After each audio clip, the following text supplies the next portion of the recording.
Alright, hello everyone. Mr. No Souls here, and I know it's been a solid minute, but I wanted to continue on now that I've rested up. Got a little bit of an infected throat, so I wasn't able to really do videos for a short minute there, but I'm good now, and now we're on to the Sorcerer, who is very much the innate magic caster.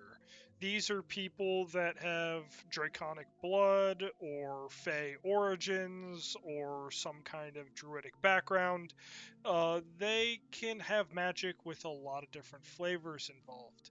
And to that point, they are very unique. Right out the gate, you're going to notice their primary casting is with charismas, making them very much the social front face talker of a group possible.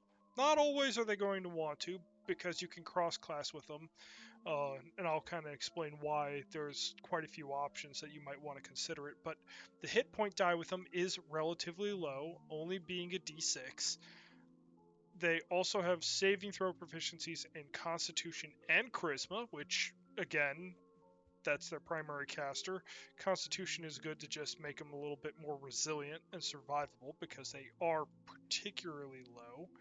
Ada, sorry about that, guys. I have a cat that we just put up a tree, and she is deciding she is very much going to be getting into it.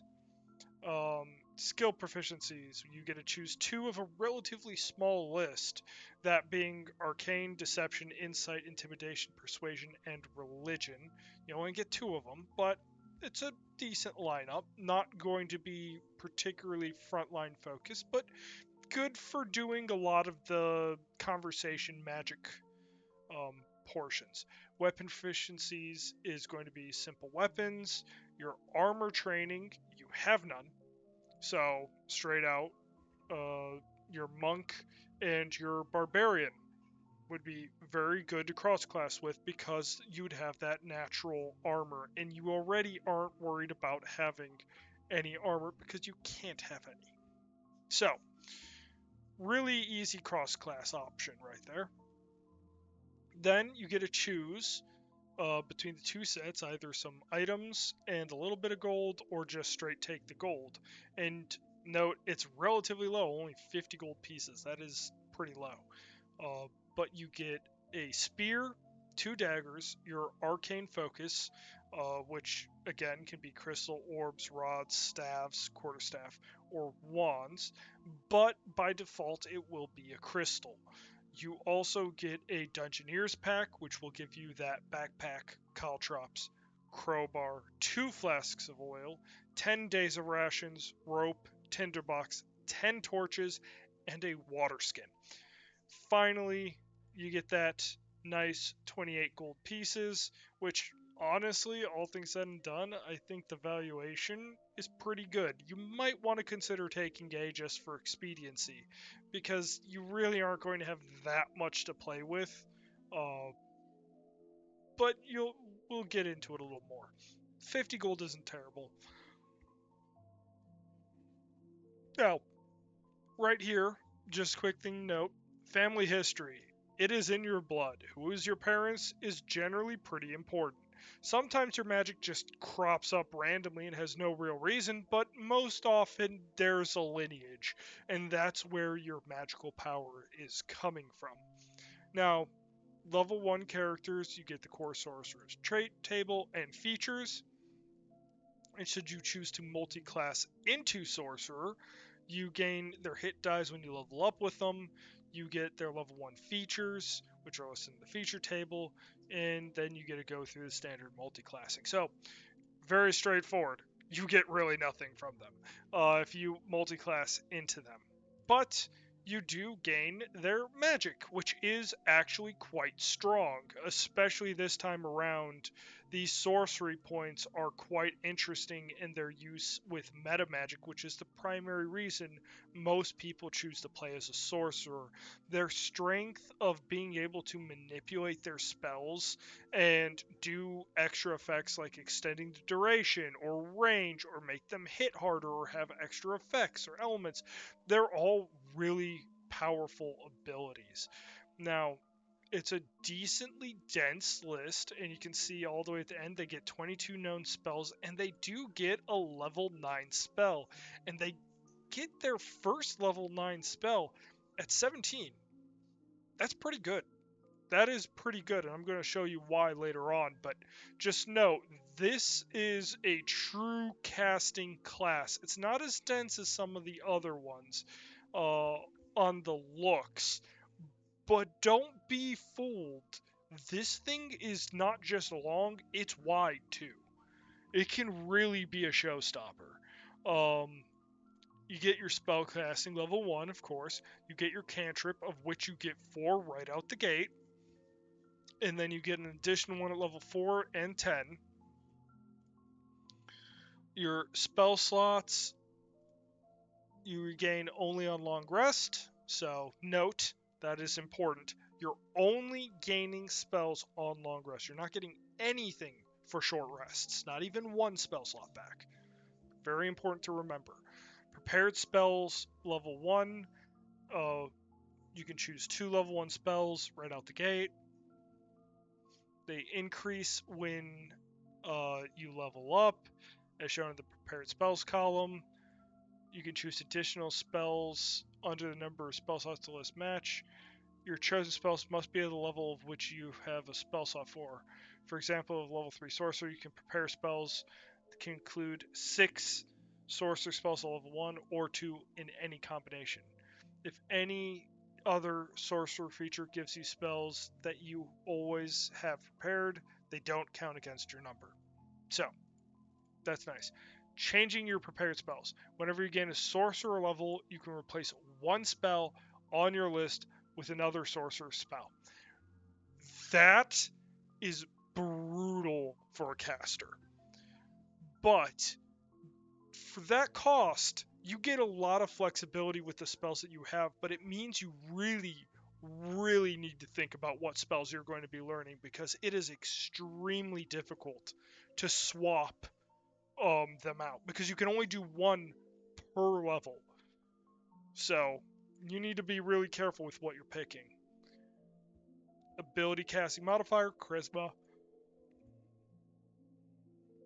Get an arcane focus. As said, again, it's the same as the wizards and warlocks. Crystal orb, rod, staff, or wand. Wait.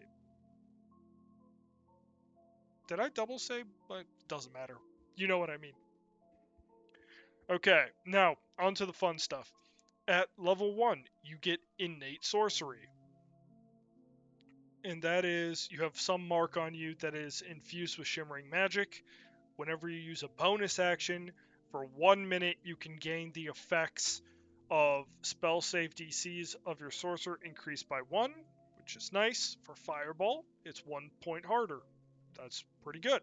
You also have advantage on attack rolls of sorcerer spells you cast. That's quite nice. You can use the feature twice, and you only regain on a long rest.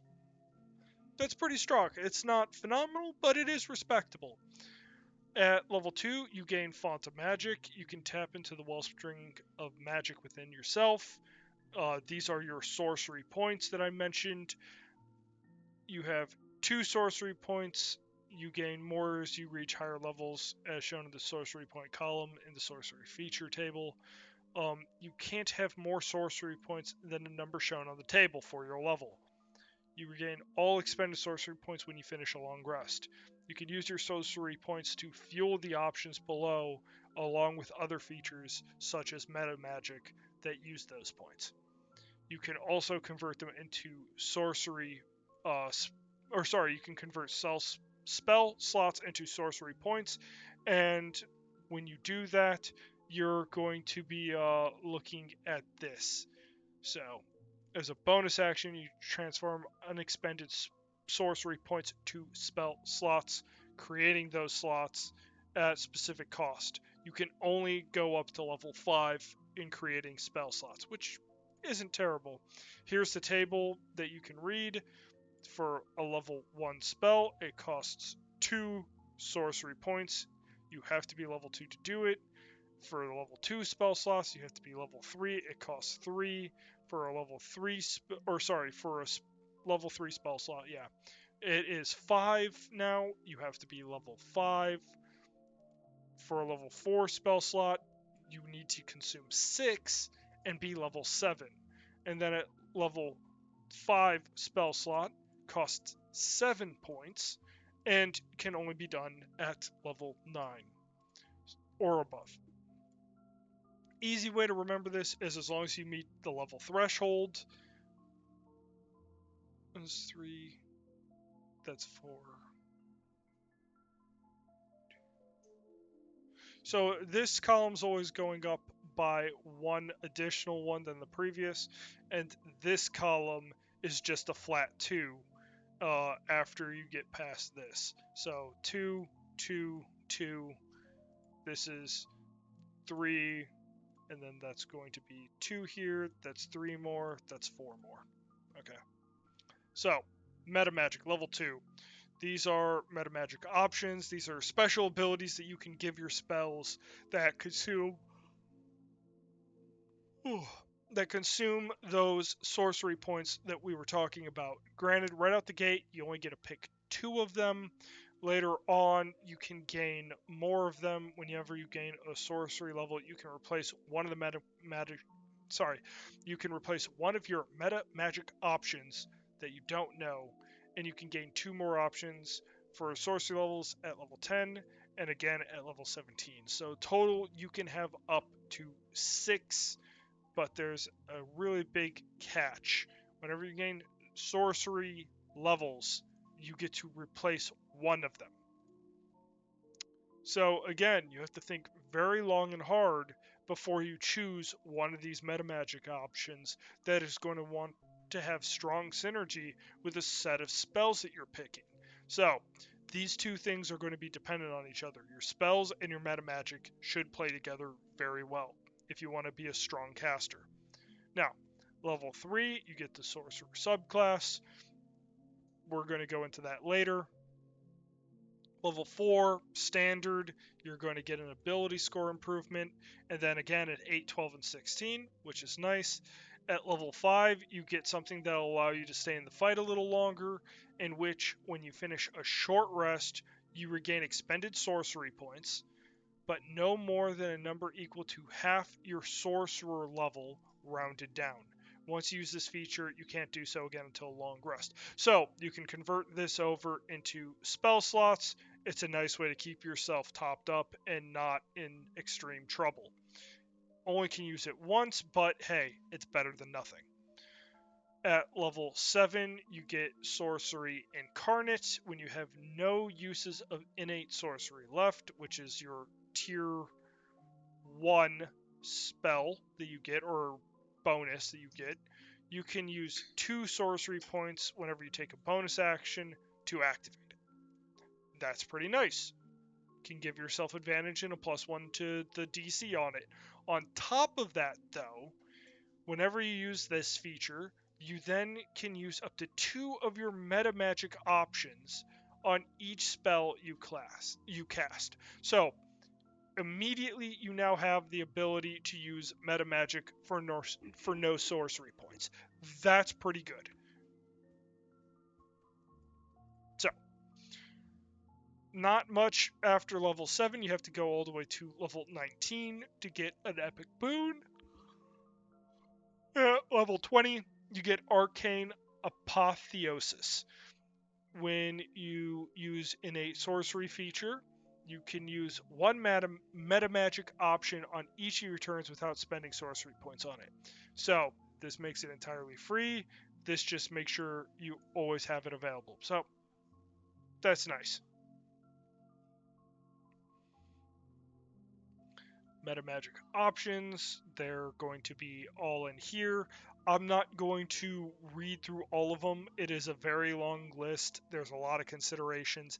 I recommend slowing down the video. I'm going to give you a couple seconds to go into the settings. It's the little gear thing. Slow it down. I'm not going to talk. I'm just going to slowly scroll through all this and let you guys come to your own conclusions, or simply pause. That works too. Okay, I think I've talked through this now long enough. Let's go. Careful spell.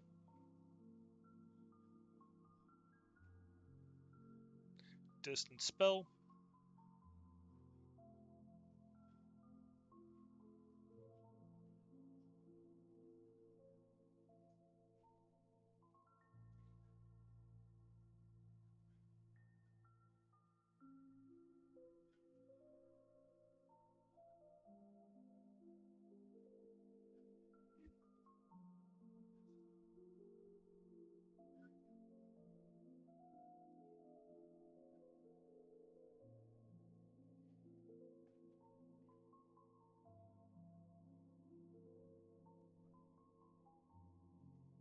Okay, there we go. So that is all the meta magic options you get.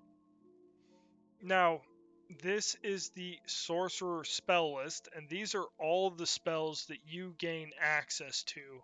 And this isn't limited by your bloodline that you pick. So, I'm not.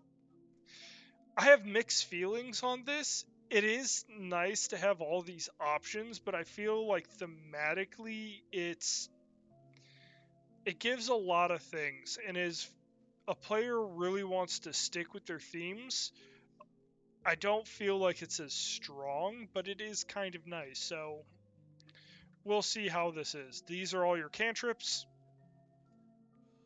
There we go. Here is your level 1 spells.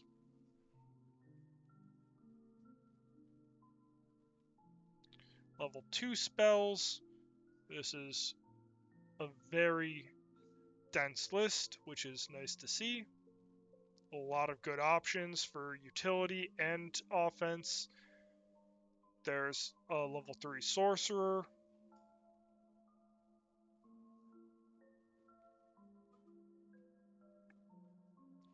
Level 4.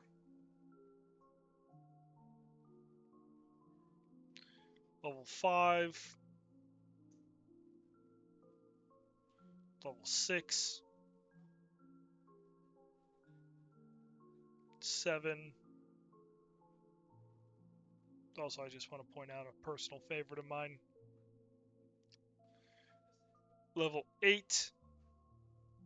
All great. Finally, level 9. I remember saying, pardon me, remember me saying that, level 17, you get your tier 9 spells a little early. Pretty nice. Strongest spell in the game, Wish. I'm just going to point this one out because it's just so ridiculously powerful. Really strong options. Have ability to create objects, instant healing, resistances, immunities, sudden learning, roll redo, or just reshape reality. Note that no matter what you do, if you choose anything other than duplicating another spell, um, there is some difficulty. You're going to take damage. You can't reduce or prevent it. In addition, your strength becomes 3 for 2d4 days. In each of those days that you spend resting and doing nothing more than light activity, you remain recovering. You decrease by 2 days. Finally, there's a 33% chance that you are unable to cast Wish ever again if you suffer this stress. So, that's 1d3. Yeah, that is pretty brutal. 33% chance that you lose an entire spell. And to be fair, because you can grab it at level 17, if you were to lose the ability to cast it again, you could use your level up to replace Wish with something else because you lost it. So it's not that terrible, but oof, this is a nerf to Wish. Anyways, now on to some of the interesting things, the subclasses. So, you're going to say, what on earth is aberrant sorcery? This is like your very strange Cthulhu-esque sorcerers. Could combo well with warlocks. I really don't know. It is quite strange. They are different. They get psionic spells, which apparently are their focus. They start at level 3 and gain more at 5, 7, and 9, similar to other classes that get spells from their subclass. They also gain telepathic speech, which has a bonus action. If you could see someone within 30 feet of yourself, you can create a telepathic walkie-talkie between the two of you for up to a number of miles equal to your charisma modifier, minimum of 1. To understand each other, you must mentally use a language that you both know. Telepathic communication lasts for a number of minutes equal to your sorcery level as well. It ends early if you use this ability to form a connection with a different creature.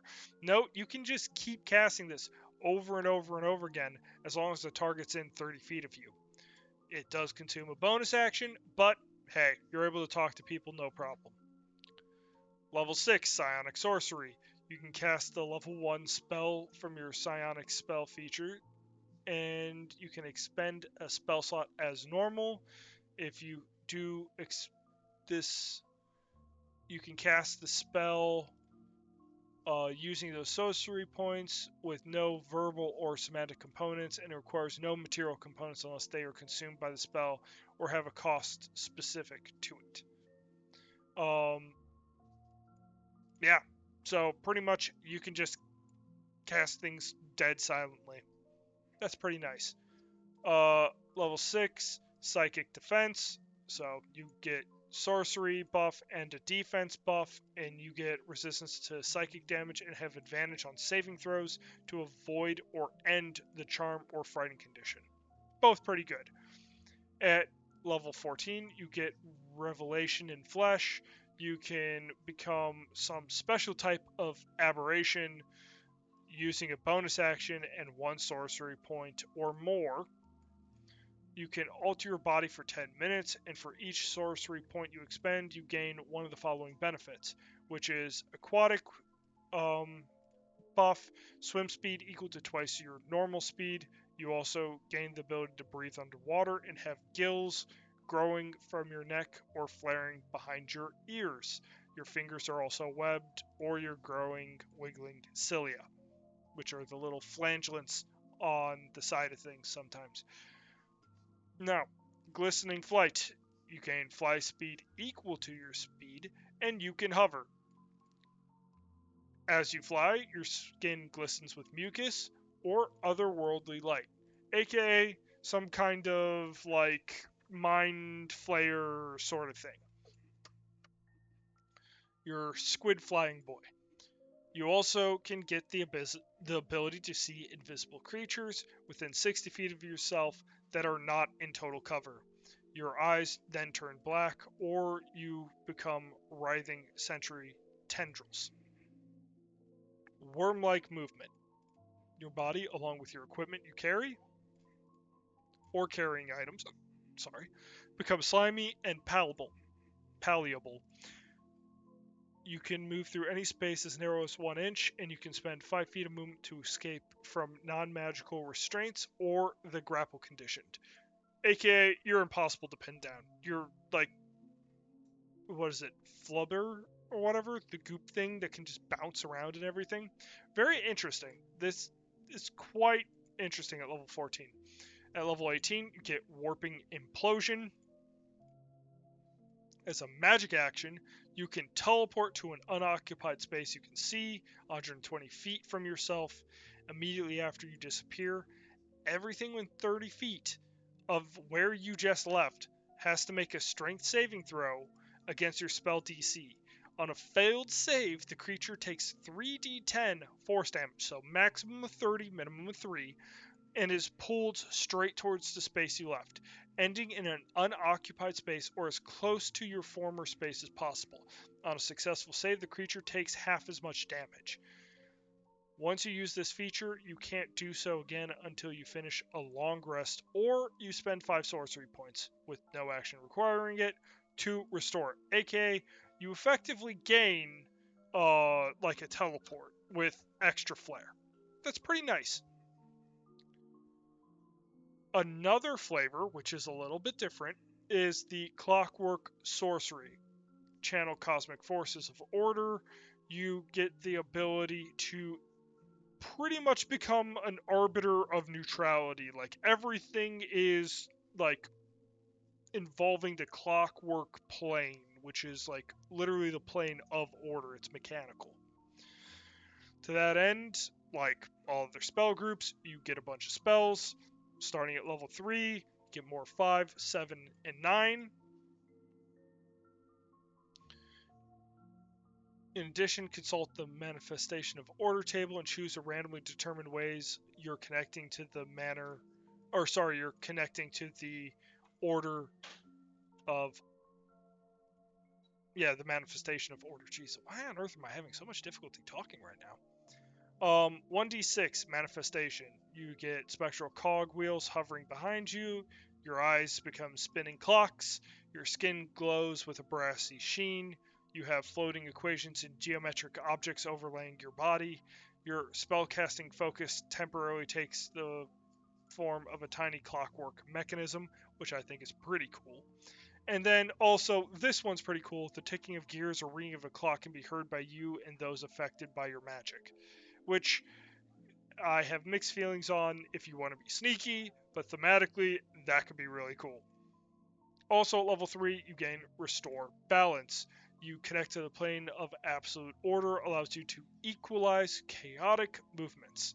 When a creature you see within 60 feet rolls a d20 with advantage or disadvantage, you use your reaction, and you can choose to end the effect of advantage or disadvantage.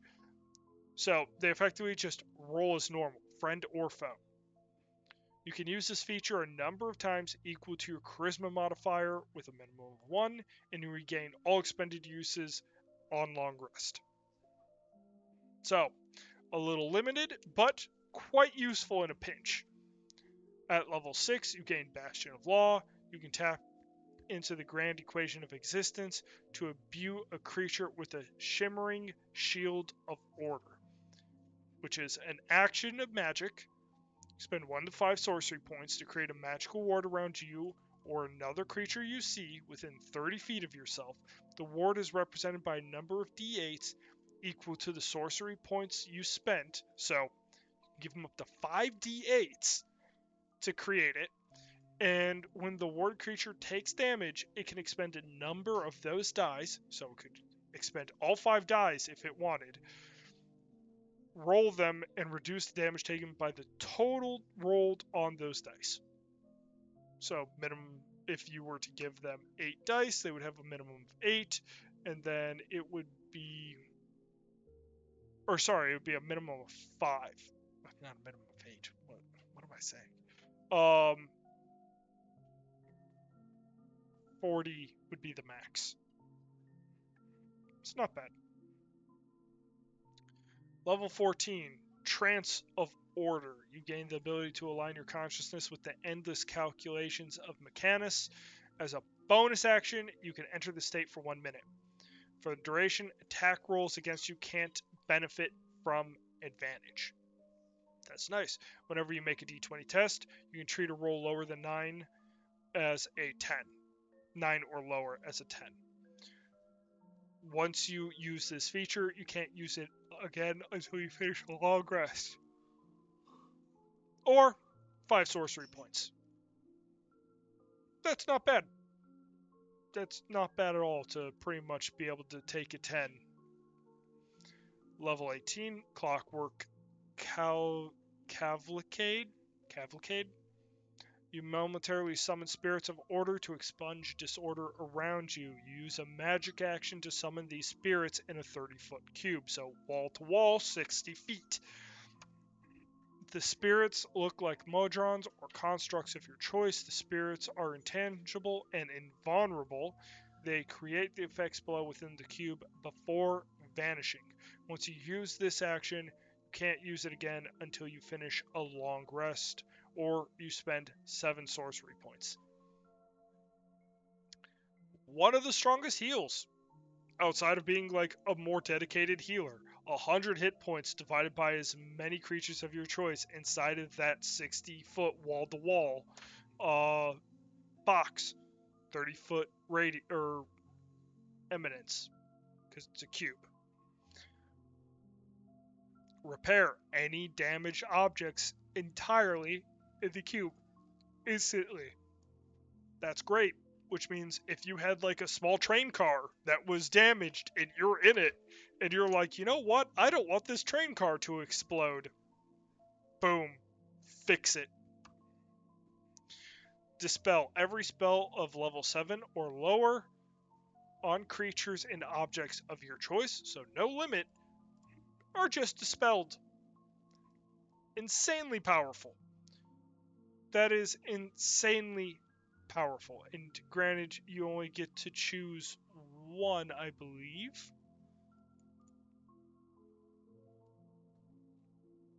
Oh, never mind. You actually get all of them. Never mind. I misread that. They create the effects below, which means you get all 3 of these instantly. A repair, a heal, and a dispel. That's just... Gosh, that is just so insanely strong. I mean, that's really late on. You have to get to level 18 to get it, but just... That is...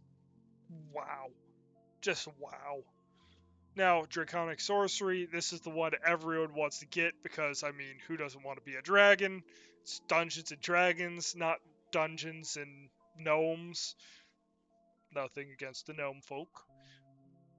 Your hit points increase by a maximum of 3, and it increases by 1 whenever you gain another sorcery level, so you can get 20 additional hit points. Wait, hold on. Hit points maximum increases by 3 and increases by 1 whenever you get another. Yeah, so you'd get a total. So you get 3 at the first one, and then you're going to get 19 more. So you're going to get 22 points extra HP. That's not terrible. Parts of you are also covered in scales. When you aren't wearing armor, your armor class is equal to a d10 plus your dexterity and charisma. That's nice. It works well with the Berserker. It works well with the Bard. It works well with the Monk. This is just a phenomenal all-around like choice if you're wanting to go and get a little bit of tankiness in your Sorcerer. You get also the spells, same as everyone else, level 3, 5, 7, 9. At level 6, you gain your elemental affinity from your draconic bloodline, so you get to choose acid, cold, fire, lightning, or poison. You have resistance to that type of damage of the choice, and when you cast a spell that deals that type of damage, you can add your charisma modifier to 1 damage roll of that spell. That's pretty nice. At level 14, you gain Draconic Wings, which is on a bonus action. You have Draconic Wings that pop up. They last for an hour or until you dismiss them. For the duration, you have fly speed of 60 feet. Note, it doesn't say that you can hover. So you have to be flying. You can't hover in place. But hey, you got really fast wings. Once you use this feature, you can't use it again until a long rest or for 3 more sorcery points for no action. That's nice. At level 18, you get the Summon Dragon without material components. You can also cast it once without a spell slot, and you regain the ability to cast it this way when you finish. Yeah, when you finish a long rest. Whenever you start casting the spell, you can modify it so it doesn't require concentration, but if you do so, the duration becomes 1 minute from this casting. Yeah, that's pretty good. No, it's not an actual dragon. It's a dragon spirit, which is a little bit different, but still nice.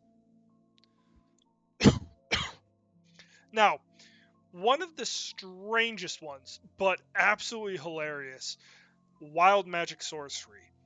This is your like Fey origin, elemental planes, plane of magic, god of magic, whatever, like the most fundamental types of magic. You're just absolutely balls to the wall crazy effects.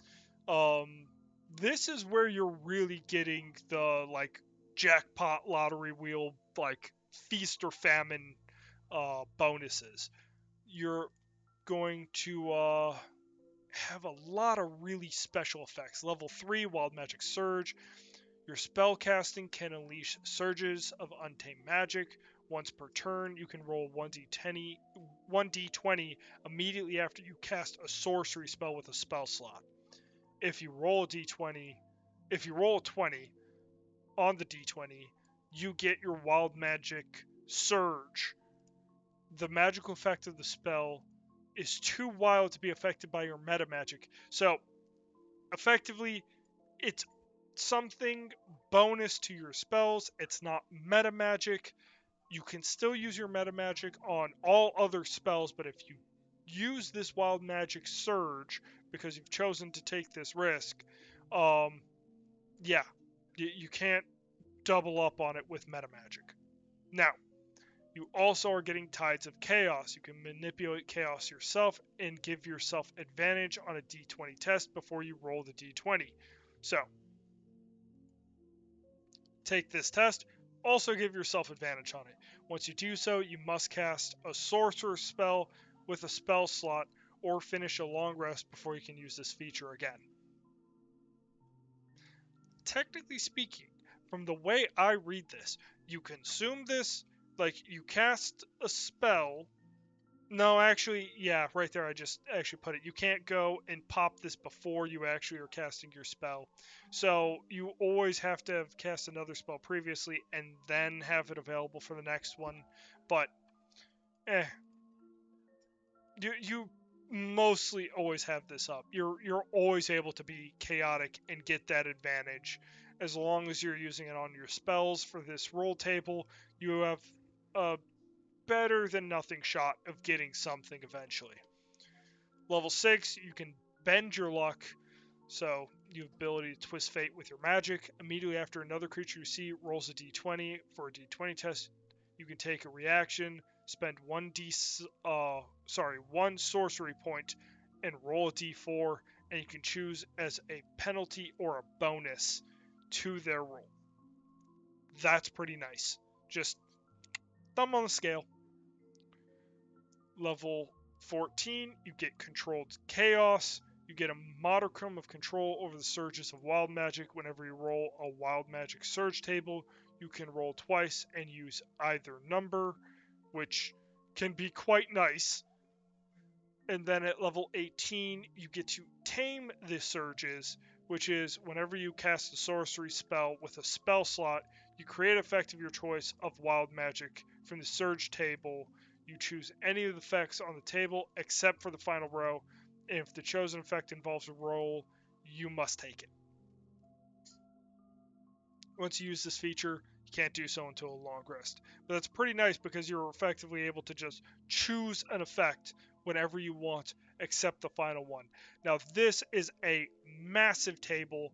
I recommend pausing it, but it has a whole bunch of different effects from summoning creatures that can become friendlies with very strong effects, to giving creatures disadvantage, to having a whole bunch of random things like music starting playing or giving you advantage to like wisdom effects. Um, yeah, you can transport yourself out of existence and then come back. A whole bunch of stuff can occur. Like this stuff is just absolutely insane. You can gain a spectral shield hovering around you that grants you 2 armor class and straight up immunity to magic missile, a spell that cannot miss. Yeah, pretty insane. You could take an extra action on a turn. Like, it's just. Whoa, there's so many things. Now, you can't take this last choice, but hey, I have to say, it is pretty impressive across the board. But, anyways, everyone, this is the Sorcerer. They are a very strong, innate spellcaster. I highly recommend people consider it because they are a good bit of fun. I don't generally like playing them. I prefer the Wizard more simply because of some of the things that the Wizard had previously. They have seriously changed the Wizard So I have mixed feelings on it now, but it's still a good class. Um, and yeah, thank you very much for listening, guys. And I wish you all a good day. Adios.